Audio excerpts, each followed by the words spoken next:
Welcome, I'm Nina Gryphon, and this is the Astrology and Magic channel. Today we'll talk about the astrology of the first week of September 2024, September 1st through the 7th. First off, I wanted to say thank you to all of my patrons.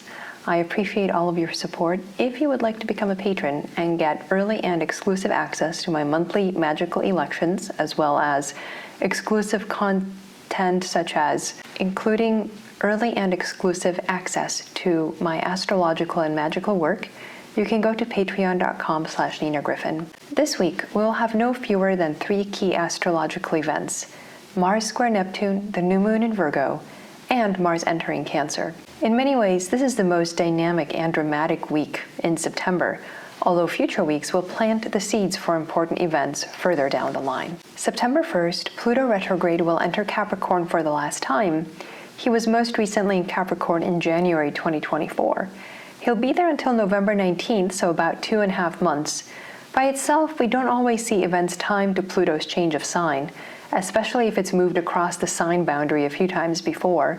But we can say with certainty that Pluto's last visit to Capricorn represents a last gasp for all that Pluto in this sign represents. During Pluto's short sojourn through Capricorn, we'll get a retrospective of Pluto in that sign, the way things used to be. Pluto in Aquarius brings his radical transformation into this sign, the realm of public works, collective and societal organizations, and in my opinion, he tends to increase and emphasize people power. Remember now that Pluto is the lord of the underworld, the king of the dead.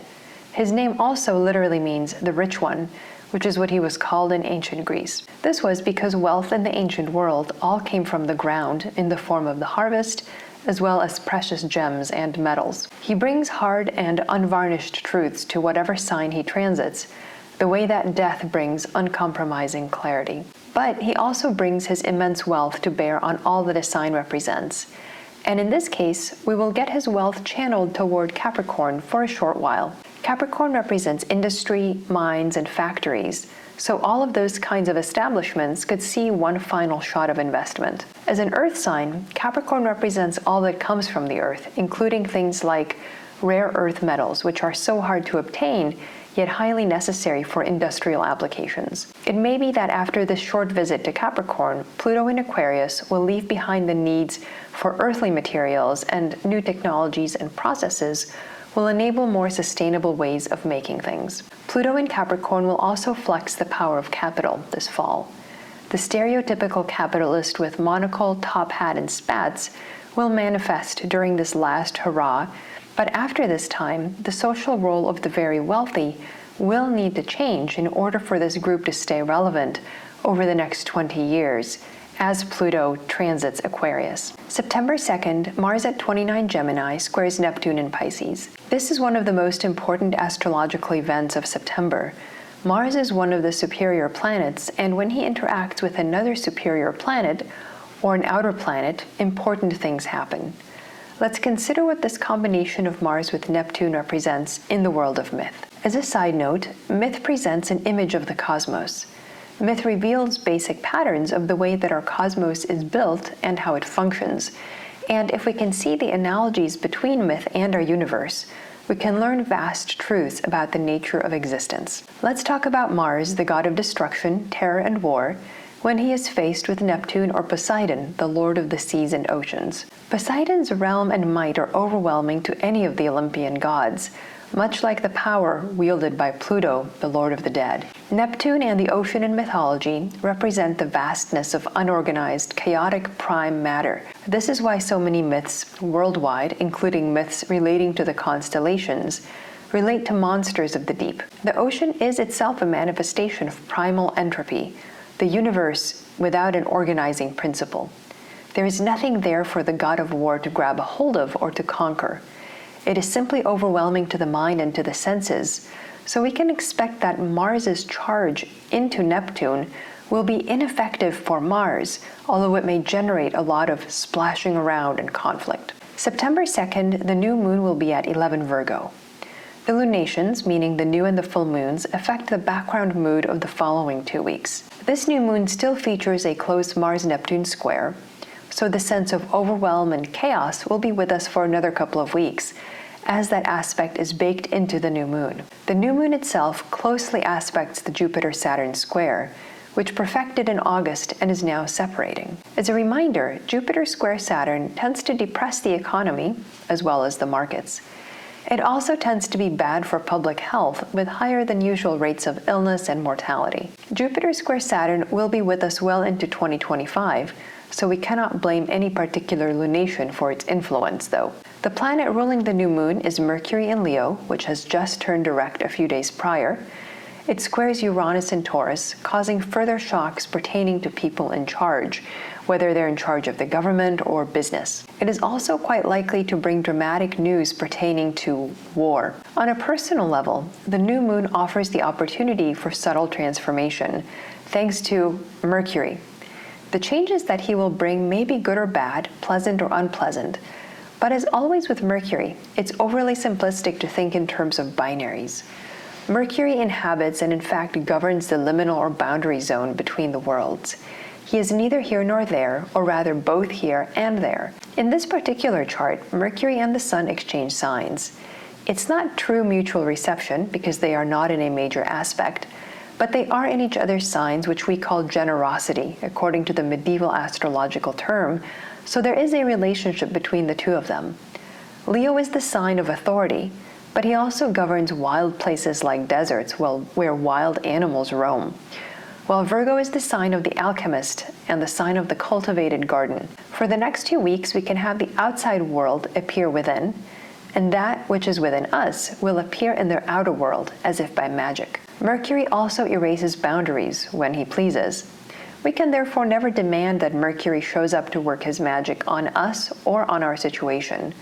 We can only make the request and open the door, and then he may appear if he wishes, and he will make change happen the way that he chooses. September 3rd, Venus at 6 Libra will conjoin the South Node. The South Node in Vedic astrology or Jyotish is said to take us out of the realm of incarnation and brings matters to an end. The image of Ketu, the Jyotish name for the South Node, is a divinity which lacks a head, it is only a tail, in contrast to the North Node Rahu, which is only a head. Whatever Venus represents is now being shown the exit. In the mundane realm, we could be talking about a specific woman or other person represented by Venus. In their inner spiritual sense, this is an opportunity to leave behind the world of the senses that's pulling us deeper into the realm of delusion and of Maya, the great cosmic illusion. Venus is beauty, but she's also the material or sensory stimulus that draws us away from focus on the divine. So this is our chance to step away from the addictions and unhealthy fixations on the pleasures of the senses. September 4th, Mars will enter Cancer. This is an important moment this month. As a superior planet, Mars's changes of signs are significant. Mars will spend about 5 months total in Cancer between now and the spring of 2025.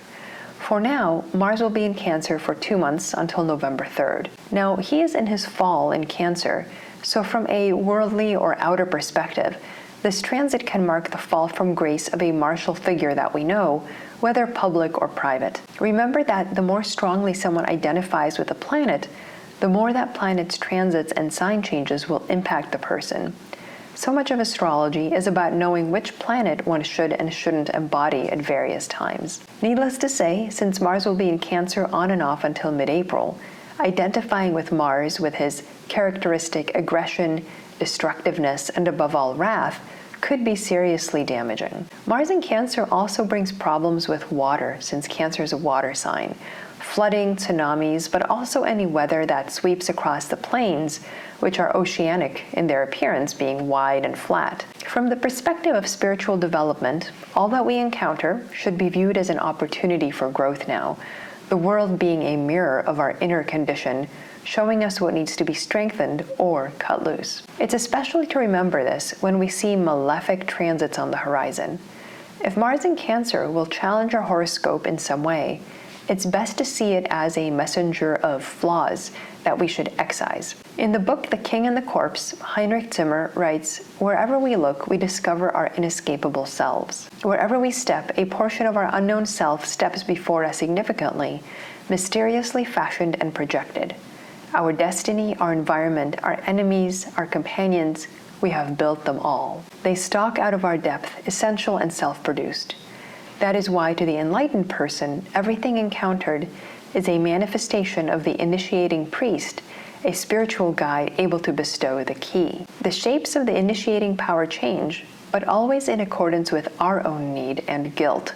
They reflect the degree of our spiritual nescience or maturity, and they prefigure the transformations required of us, the tasks we have yet to solve. September 6th, Mercury at 27 Leo will square Uranus in Taurus. This aspect occurs 3 times this summer, all at 26 and 27 of Leo, thanks to Mercury retrograde. The first time was July 21st, the second time was August 18th, and the third time will be September 6th. July 21st was the date that Joe Biden dropped out of the U.S. presidential race.